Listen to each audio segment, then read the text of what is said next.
जय विश्वनाथ, हर हर महादेव।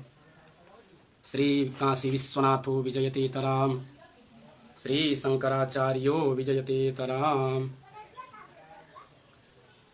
यथा योग्य सभी मित्रों को अभिवंदन, गुरुजनों को प्रणाम, स्नेही जनों को अशेष स्नेह।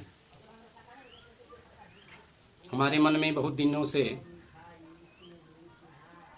अन्वेषण चल रहा था कि जो शास्त्रों में लिखे गए हैं, गृहस्थों के 6 कर्म बताए गए हैं जो नित्य प्रति करना ही करना है। उन 6 कर्मों में प्रमाद की कोई गुंजाइश नहीं है, अवश्य करणीय है। वह 6 कर्म क्या हैं? तो वृद्ध पराशर स्मृति का वचन है कि स्नानम संध्या जपो होमः देवतानांच पूजनम वैश्वदेवं तथातिथ्यम षट्कर्माणि दिने दिने। स्नान, संध्योपासन, जप, होम, देवताओं की पूजा, बलि वैश्वदेव और आतिथ्य कर्म, ये 6 कर्म गृहस्थों के लिए अति अनिवार्य हैं और नित्य करणीय हैं, सभी को करना चाहिए। 6 कर्मों में आजकल सभी इन 6 कर्मों में 6 कर्म परिपूर्ण हो रहे हैं या नहीं, ये सब अपना विषय है। अपना देखना चाहिए कि हम यह 6 कर्म प्रतिदिन करते हैं कि नहीं। स्नान, संध्योपासन, जप, होम, देवताओं की पूजा, बलि वैश्वदेव और अतिथि सत्कार, यह सभी 6 कर्म जो हैं समय पर करना चाहिए। इसका समय निर्धारित है। यह नहीं कि 12 बजे मध्याह्न काल में या अपराह्न काल में स्नान करें, तो यह शास्त्र विरुद्ध कृत्य है।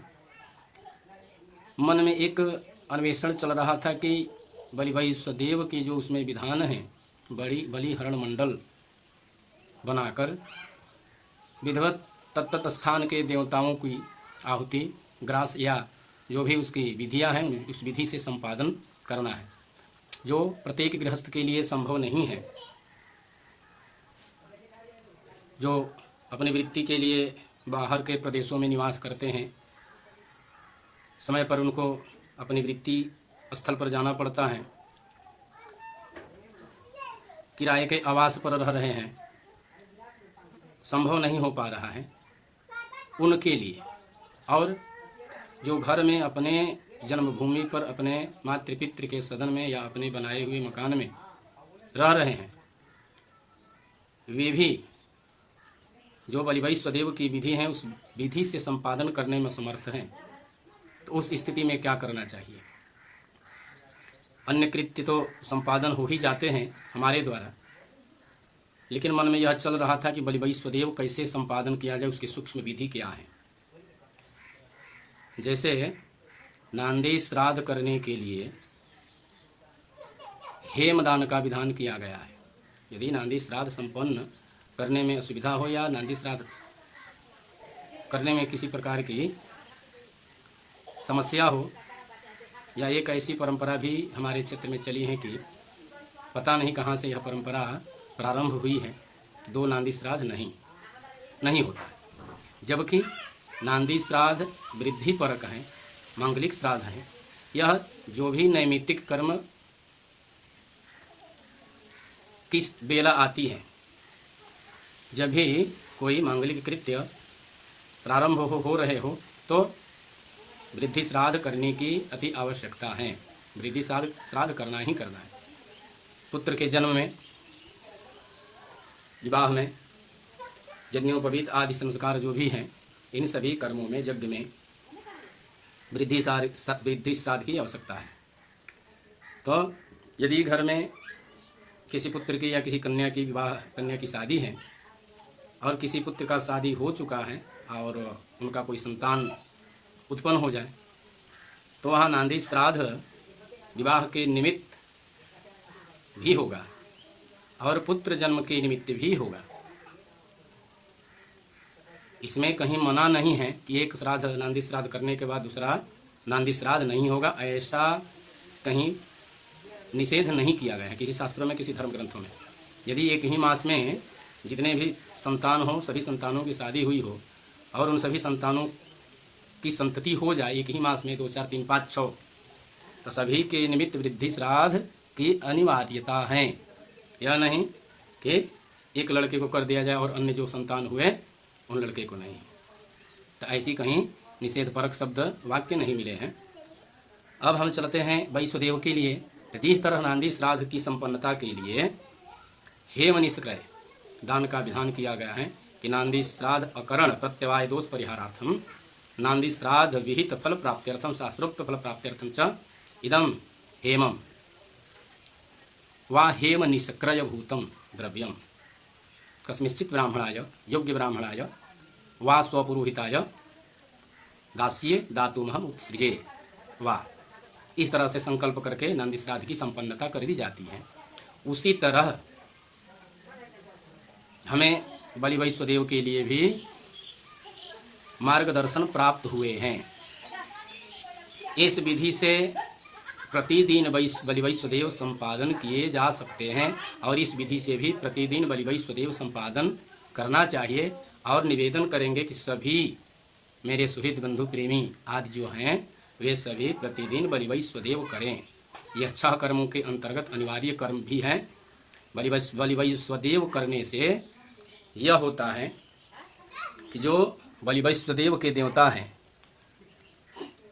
वे भी संतुष्ट हो जाते हैं, कृत्य भी संपादन हो जाते हैं और विधिहीनता का दोष नहीं लगता। गृहस्थ के जो 6 कर्म बताए गए हैं उसकी परिपूर्ति भी हो जाती है।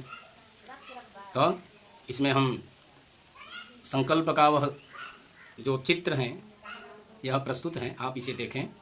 इसमें लिखा है कि शास्त्रोक्त बलि वैश्वदेव अकरण प्रत्यवाय दोष परिहारार्थम तत्करण जनित फल प्राप्त्यर्थम शास्त्रोक्त फल प्राप्त्यर्थम च इदम तंडुल पूर्ण पात्रम सदक्षिणाकम ब्राह्मणाय दातुमहम उत्सृजे वा यथा समय दास्ये, इस तरह से इसमें दिया गया है। तो इस विधि से बलि वैश्वदेव प्रतिदिन संपादन किए जा सकते हैं।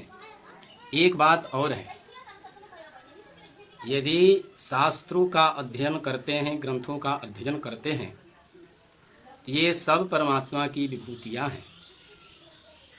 भगवान स्वतः वेद स्वरूप हैं, अथवा ये कहें कि वेद ही स्वतः भगवत स्वरूप हैं, जिनके 6 अंग शास्त्रों के रूप में प्रतिष्ठित हैं। अन्य अंग उपांग प्रत्यंग आदि जो हैं अनेक धर्मशास्त्र ग्रंथों के रूप में उन्हीं की विभूतियां हैं। श्रुति स्मृति ये जो हैं भगवान के नेत्र हैं। तो ग्रंथमय शास्त्रमय भगवत शरण में जो भी जाते हैं, जो भी रहते हैं, या जो भी धर्म ग्रंथमय धर्म शास्त्रमय प्रभु की शरणागति में रहते हैं, आश्रय में रहते हैं, वे कभी निराश नहीं होते। उन्हें कुछ न कुछ ये शास्त्र देते ही रहते हैं। नित्य अध्ययन करने का यही फल है कि कुछ न कुछ आपको विधियाँ, कुछ वाक्य, कुछ सूक्ति, कुछ नियम, कुछ विधान आपको प्राप्त होंगे ही। और उन विधानों को पढ़कर, उन सूक्तियों को पढ़कर आचरण करके हम अपने मनुष्य जीवन को कृतार्थ कर सकते हैं या करते हैं, करेंगे। हमारे धर्मशास्त्र कभी निराश नहीं करते। इसीलिए सभी को अपने अपने धर्मशास्त्र का अपने सामर्थ्य के अनुसार धर्म ग्रंथों का अनुशीलन करते रहना चाहिए। जय विश्वनाथ, हर हर महादेव।